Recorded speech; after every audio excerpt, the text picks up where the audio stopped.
नमस्कार, आप देख रहे हैं सिटी सेंटर शो मुंबई से। मैं हूं पूजा भारद्वाज और इस वक्त मैं मौजूद हूं मुंबई के जियो कन्वेंशन सेंटर में, जहां वेव्स समिट 2025 की शुरुआत हो चुकी है। World audio visual entertainment summit, ये देश का ऐसा पहला समिट जहां युवाओं को क्रिएटिव वर्ल्ड से जोड़ने की कोशिश होगी। पीएम नरेंद्र मोदी ने इसका उद्घाटन किया। पहले दिन ही कई बड़ी हस्तियां, शाहरुख खान, आलिया भट्ट, रणबीर कपूर, रजनीकांत जैसे सितारे यहां पर पहुंचे। ये समिट 4 मई तक चलने वाला है। क्या कुछ होगा, सबसे पहले सिटी सेंटर शो में ये विशेष रिपोर्ट आपको दिखाते हैं।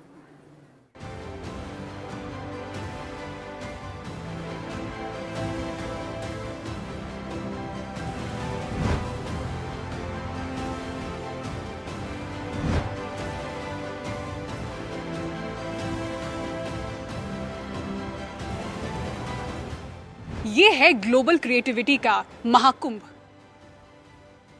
कनेक्टिंग क्रिएटर्स, कनेक्टिंग कंट्रीज, इसी टैगलाइन के साथ world audio visual entertainment summit 2025 की शुरुआत हो चुकी है। देश का ऐसा पहला समिट ये बताया जा रहा है, क्योंकि अलग अलग 100 देशों से, ज़्यादा देशों से जो क्रिएटर्स हैं, इन्वेस्टर्स हैं, पॉलिसी मेकर्स हैं, वो एक छत के नीचे आएंगे। कई ऐसे स्टॉल्स पर आप नज़र यहाँ पर फेर सकते हैं। इस तरफ भी आप देखें तो कई मीडिया एंटरटेनमेंट इंडस्ट्री से जुड़े स्टॉल्स यहाँ पर लगाए गए हैं। प्रधानमंत्री नरेंद्र मोदी ने इसका आज उद्घाटन किया। 4 दिनों तक ये चलेगा, 4 मई तक मुंबई के जियो कन्वेंशन सेंटर में।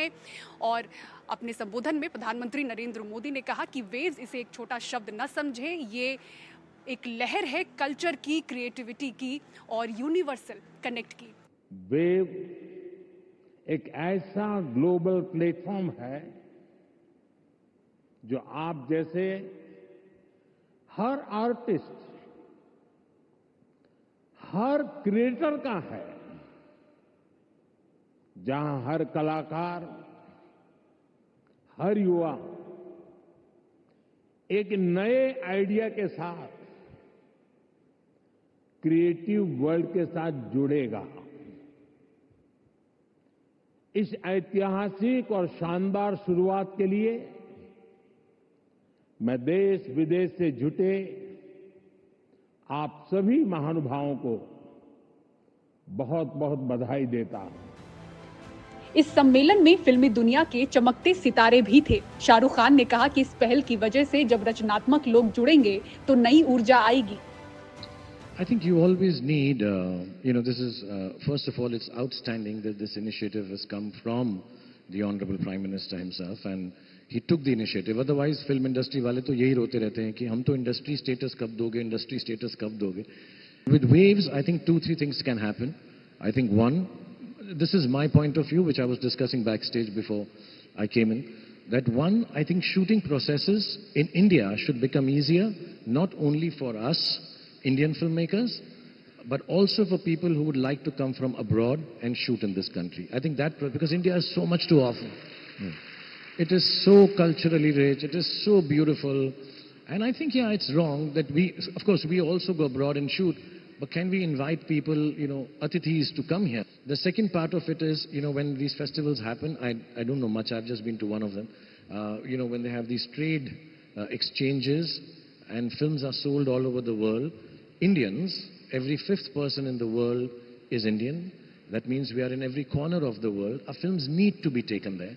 I think it's very important. So all these big festivals, some kind of a trade, bilateral, not bilateral, unilateral, singulateral, many-lateral trade should start happening with Waves presence.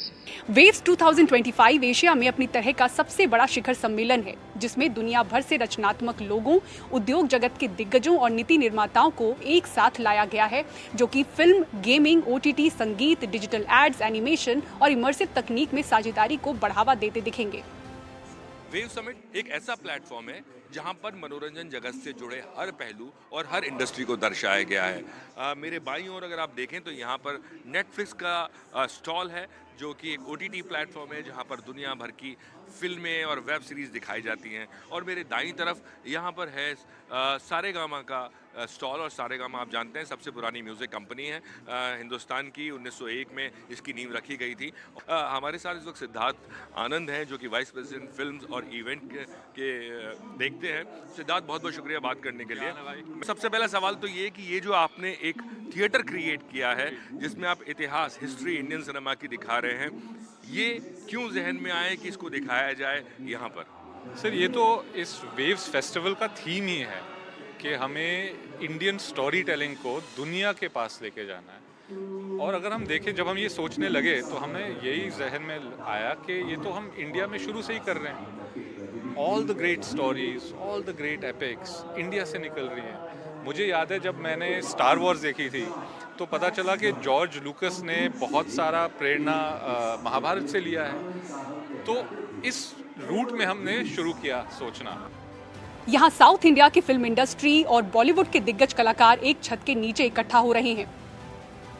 पहले ही दिन शाहरुख खान, दीपिका पादुकोण, आलिया भट्ट, रणबीर कपूर, अक्षय कुमार, रजनीकांत, हेमा मालिनी, चिरंजीवी, मोहनलाल जैसे सितारे समिट से जुड़े।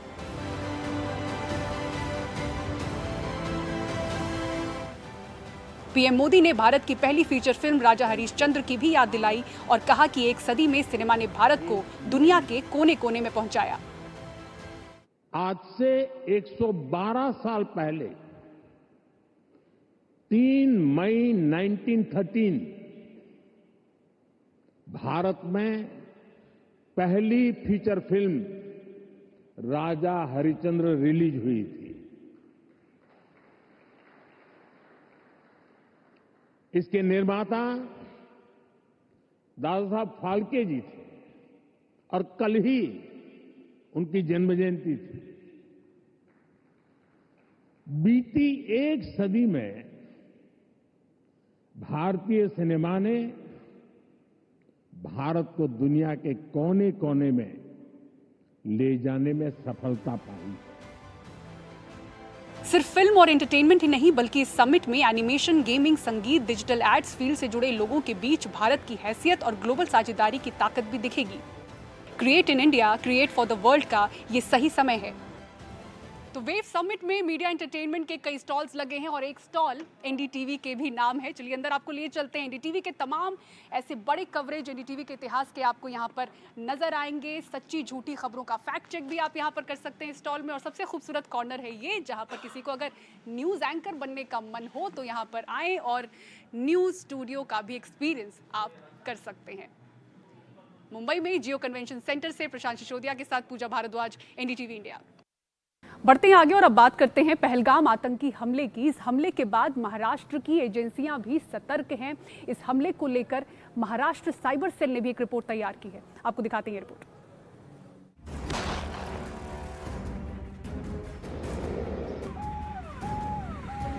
पहलगाम में आतंकी हमले के बाद पिछले 8 दिनों में भारत पर तकरीबन 10 लाख बार साइबर हमले हुए हैं। महाराष्ट्र साइबर सेल की एक रिपोर्ट में ये बात कही गई है। 22 अप्रैल की पहलगाम घटना के बाद महाराष्ट्र साइबर डिपार्टमेंट ने ऐसा ऑब्जर्व किया कि साइबर अटैक्स और साइबर वॉरफेयर जो भारत पर हो रहा है उसमें एक बहुत ज़्यादा तेजी देखी गई। रिपोर्ट के अनुसार ज्यादातर हमले पाकिस्तान, पश्चिम एशिया, मोरक्को और इंडोनेशिया से हुए हैं। कुछ हमले कामयाब रहे लेकिन ज्यादातर हमलों को नाकाम कर दिया गया। सबसे पहला नाम आता है टीम इनसेन पीके, जो कि एक पाकिस्तानी बेस्ड एपीटी ग्रुप है। एपीटी मतलब एडवांस परसिस्टेंट थ्रेट ग्रुप, जिन्होंने अटैक्स किए हैं army college of nursing Jalandhar, Sainik welfare portals Punjab and JNK, army public school Punjab region में। और इनका मेन मोडस ऑपरेंडाई है website defacement, command and control via web protocols and exploiting CMS vulnerabilities. मतलब ये जो वेबसाइट्स में और जो ऑनलाइन रिसोर्सेज हैं उनकी वल्नरेबिलिटीज को एक्सप्लॉइट करके वहाँ पर वेबसाइट डिफेसमेंट, डीडॉस अटैक वगैरह लॉन्च किया है। और इनको काफ़ी हद तक सफलताएं भी मिली और इनके अटैक्स दिन प्रतिदिन बढ़ते जा रहे हैं।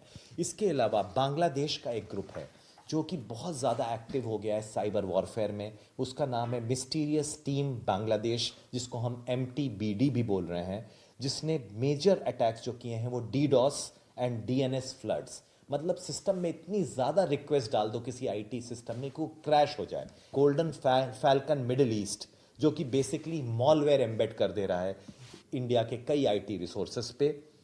इन्होंने डार्क वेब पर एक रिपोर्ट पब्लिश की है, फैल्कम डंप लीक साइट।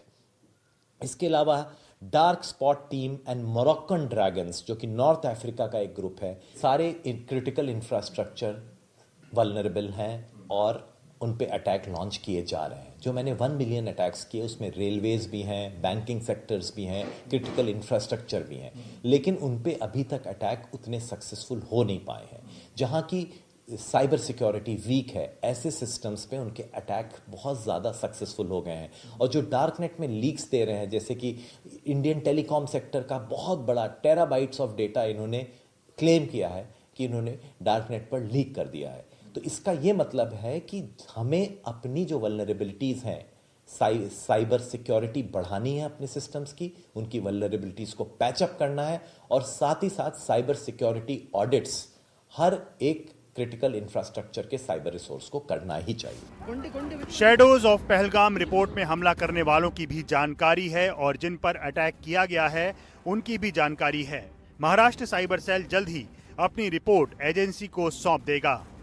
सभी एजेंसीज को अपनी साइबर सिक्योरिटी सुदृढ़ कर लेनी चाहिए, जिसमें रेड टीम असेसमेंट करना बहुत ज़रूरी है। साथ ही साथ simulate DDoS failovers to test banking, transport and governance continuity systems. Banking, transport और गवर्नेंस कंटिन्यूटी सिस्टम्स जो हैं वो बहुत ज़्यादा थ्रेट पे है, इसलिए वहाँ पर DDoS फेलोवर टेस्ट, जिसमें कि अपने ऊपर आप अटैक करते हैं, सिमुलेटेड अटैक करते हैं और देखते हैं कि हमारे सिस्टम रोबस्ट हैं, स्ट्रांग हैं इन अटैक्स को रोकने के लिए नहीं।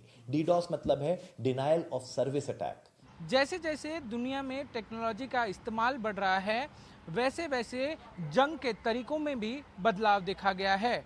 साइबर युद्ध आज के हालातों में सबसे खतरनाक युद्ध का जरिया बन गया है, जो कि किसी भी देश की नींव को तोड़ सकता है।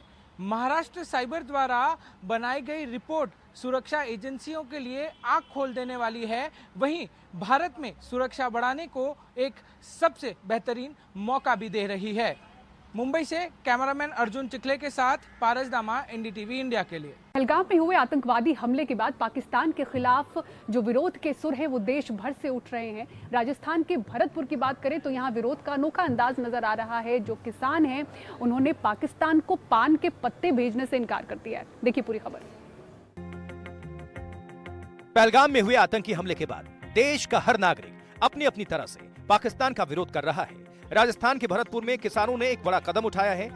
इन किसानों ने पाकिस्तान को अपनी जमीन पर उपजे पान के पत्ते भेजने से मना कर दिया है। हमारे जो जितने भी गांव हैं तमुल समाज के, हमको सबको कंफर्म किया है कि हम पान पाकिस्तान के लिए नहीं भेजेंगे। किसानों के इस फैसले का असर व्यापार पर दिखने लगा है। पहले जो पान 2 से 4 रुपए प्रति पत्ता बिकता था, उसकी कीमत अब 1 रुपए तक गिर गई है। किसान नुकसान में है, लेकिन अपने फैसले पर कायम है।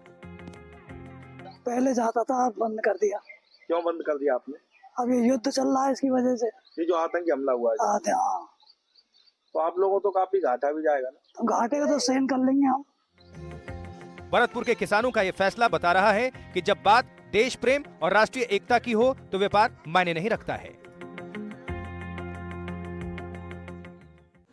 और बढ़ती गर्मी के साथ ही आग लगने की घटनाएं भी बढ़ रही हैं। अगली खबर राजस्थान से है। अजमेर में बड़ी आग लगी और इस आग में 4 लोगों की जान चली गई, 8 लोगों को वक्त रहते बचा लिया गया। क्या इस अग्निकांड की पूरी कहानी दिखाते हैं आपको। अग्निकांड की एक एक तस्वीर कलेजा कपाने वाली है। गाड़ी नहीं है गाड़ी, बचा लो इसको, बचा लो इसको। अजमेर की सकरी गली में शोलों से कोहराम मचा है। नाज होटल से आग की बौछार हो रही है। एक शख्स जमीन पर बेसुध पड़ा है, जिसे बचाने की जद्दोजहद चल रही है। आग के तांडव की दूसरी खौफनाक तस्वीर देखिए। होटल आग का गोला बना है। लपटें इतनी भयंकर हैं कि अजमेर का डिग्गी बाजार इलाका थर-थर कांप रहा है। होटल का 5वां तल्ला तक शोलों के कब्जे में है। आग कैसे लगी और कितना नुकसान, ये भी जानिए। अजमेर में मौत का होटल। आग में 4 लोग जिंदा जलकर मर गए। जान गंवाने वालों में 4 साल का एक बच्चा भी शामिल है, जबकि आग में 8 लोग बुरी तरह से झुलस गए। एक मां ने बच्चे को बचाने के लिए उसे खिड़की से नीचे फेंक दिया। गनीमत रही कि बच्चे की जान नहीं गई। होटल में आग शॉर्ट सर्किट की वजह से लगी। जब यह हादसा हुआ तो 16 कमरों वाले इस होटल में 18 से ज्यादा लोग ठहरे थे। फिलहाल आग पर काबू पा लिया गया है। और ट्रेन से सफर करने वालों को ये रिपोर्ट जरूर देखनी चाहिए, क्योंकि ट्रेन से सफर करने वालों के लिए 1 मई से बहुत कुछ बदल रहा है। देखिए। रेलवे रोज करोड़ों यात्रियों को गंतव्य तक पहुंचाती है, लेकिन अगर आप भी सुनहरे सफर के लिए जा रहे हैं और आपका टिकट कंफर्म नहीं है तो आप परेशान मत होइए, अब बहुत कुछ बदल गया है। नए नियमों के मुताबिक कंफर्म टिकट वाले यात्रियों का सफर आसान होगा। वेटिंग वाले यात्रियों को स्लीपर या एसी कोच में सफर करने की इजाजत नहीं होगी। वेटिंग वाले यात्री जनरल क्लास में ही सफर कर पाएंगे। अगर वेटिंग वाले स्लीपर या एसी में सफर करते हैं तो जुर्माना लगेगा। टिकट और एडवांस टिकट बुकिंग के समय में भी बदलाव हुआ है। एडवांस रिजर्वेशन पीरियड घटाकर 60 दिन कर दिया गया है।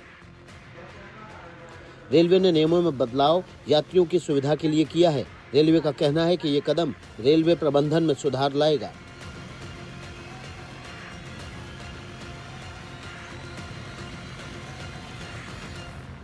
और केदारनाथ धाम के कपाट 2 मई को श्रद्धालुओं के लिए सुबह 7 बजे से खुल जाएंगे। मंदिर को 100 क्विंटल से ज्यादा फूलों से सजाया गया है।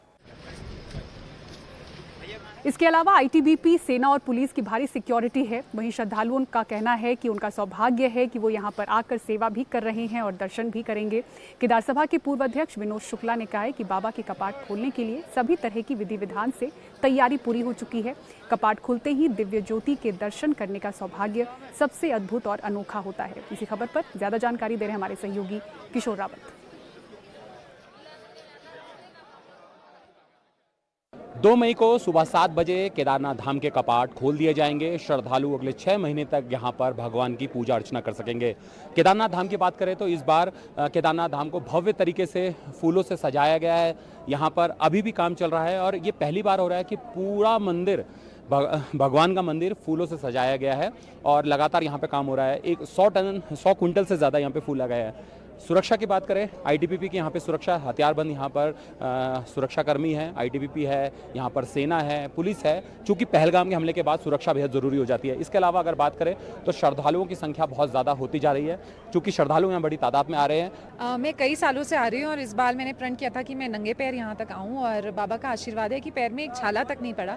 और मेरा मानना है कि ये जो घाटी है ना, यहाँ पर एक दिव्य एनर्जी है और आपने खुद भी फील किया होगा यहाँ पर आके कि यहाँ आके आपको ठंड भी नहीं लगेगी, आपको थकान भी नहीं होगी, सब कुछ अच्छा हो जाएगा। श्रद्धालु भी हैं और ये कार सेवक भी है। मैम, आपसे थोड़ा जानना चाहूँगा, जरा आप यहाँ पे सेवा कर रही है और ये बहुत कम लोगों को नसीब होता है, कहाँ से आए हैं? गुजरात से। आप यहाँ से एक श्रद्धालु भी और सेवा भी कर रहे हैं, किस तरह की अनुभूति हो रही है? बहुत अच्छी, बहुत बढ़िया बहुत बढ़िया हो रही है। फर्स्ट टाइम ही चांस मिला है भगवान। आपका नाम क्या है? तरल है। आप भी साथ आए? हाँ, हम सब साथ हैं, हम 150 लोग साथ आए, ग्रुप है। बहुत ही बढ़िया लग रहा है, हमें ऐसा मौका मिला। हम भी गुजरात से हैं और हमको बहुत अच्छा लग रहा है क्योंकि हमको ये फर्स्ट टाइम चांस मिला। ये ऐसा अनुभूति बहुत बढ़िया हो रहा है हमको। भगवान के कल कपाट खुलने जा रहे हैं, क्या ब्रह्म मुहूर्त रहेगा, किस तरीके से पूजा अर्चना रहेगी और यहाँ पर श्रद्धालुओं के लिए क्या व्यवस्था है? कल भगवान के कपाट मंगल हो रहे हैं। दर्शन श्रद्धालुओं के लिए जो है 6 माह बाद जो है कपाट खुल रहे हैं। 6 महीने जो है यहाँ पर देव लोग पूजा करते हैं और कल से 6 महीना जो है नारायण लोग पूजा करेंगे और ब्रह्म मुहूर्त में जो है भगवान श्री केदारनाथ जी के कपाट मंगल होंगे और उस समय सबसे बड़ा चमत्कार रहेगा। जैसे हम लोग वेदाध्वनि से अंदर जाएंगे, भगवान जो है समाधि में रहते हैं, वेदाध्वनि से उनको जगाएंगे और सर्वप्रथम जो है अखंड ज्योति का दर्शन मिलेगा और यही चमत्कार बाबा का यहाँ रहे, यही प्रार्थना है बाबा से। हमेशा जो है जो अखंड ज्योति यहाँ पर जली रहती है, उसका दर्शन सबसे बड़ा है कल का यहाँ पर। और 4 धाम यात्रा को लेकर पुलिस ने भी कमर कस ली है। जो भीड़ यहां पर बढ़ रही है, उन्हें ट्रैफिक जैम से बचाने के लिए क्या एक्शन लिया जा रहा है, इस रिपोर्ट में दिखाते हैं। देवभूमि उत्तराखंड में 4 धाम यात्रा की शुरुआत होते ही यात्रा संचालन के लिए पुलिस ने भी कमर कस ली है। 4 धाम यात्रियों की यात्रा को सुगम और सुरक्षित बनाने के लिए विकासनगर से गंगोत्री यमुनोत्री धाम तक जाने वाले दिल्ली यमुनोत्री राष्ट्रीय राजमार्ग पर श्रद्धालुओं को जाम के झाम से बचाने के लिए पुलिस टीम चेकिंग अभियान चला रही है और कई चालान भी काट रही है। दरअसल आज गंगोत्री यमुनोत्री धाम के कपाट खोलने के साथ ही देवभूमि उत्तराखंड में 4 धाम यात्रा शुरू हो चुकी है। ऐसे में देश के विभिन्न राज्यों से इन धामों के दर्शन करने के लिए तीर्थ यात्री पहुंच रहे हैं और साथ ही विदेशी यात्री भी 4 धाम यात्रा के लिए इसी राजमार्ग से यात्रा कर रहे हैं। इसमें हमारे द्वारा अभी तक विगत 2 दिवस में 45 वाहन सीज किए गए हैं। 15 वाहन जो गलत तरीके से पार्क किए गए थे, उनको नो पार्किंग में चालान किया गया है। सड़क पर अतिक्रमण करने वाली 25 ठेलियों के अवैध अतिक्रमण के अंतर्गत चालान काटे गए हैं। इसके साथ ही रैश ड्राइविंग में 7 मोटरसाइकिल्स का भी चालान काटा गया है और एक ड्रंक एंड ड्राइव का चालान भी किया गया है। और सिटी सेंटर शो में इतना ही। मुंबई में जियो कन्वेंशन सेंटर में हो रहे वेव समिट से पूरी टीम को दीजिए इजाजत। खबरों के लिए देखते रहें NDTV इंडिया। नमस्कार।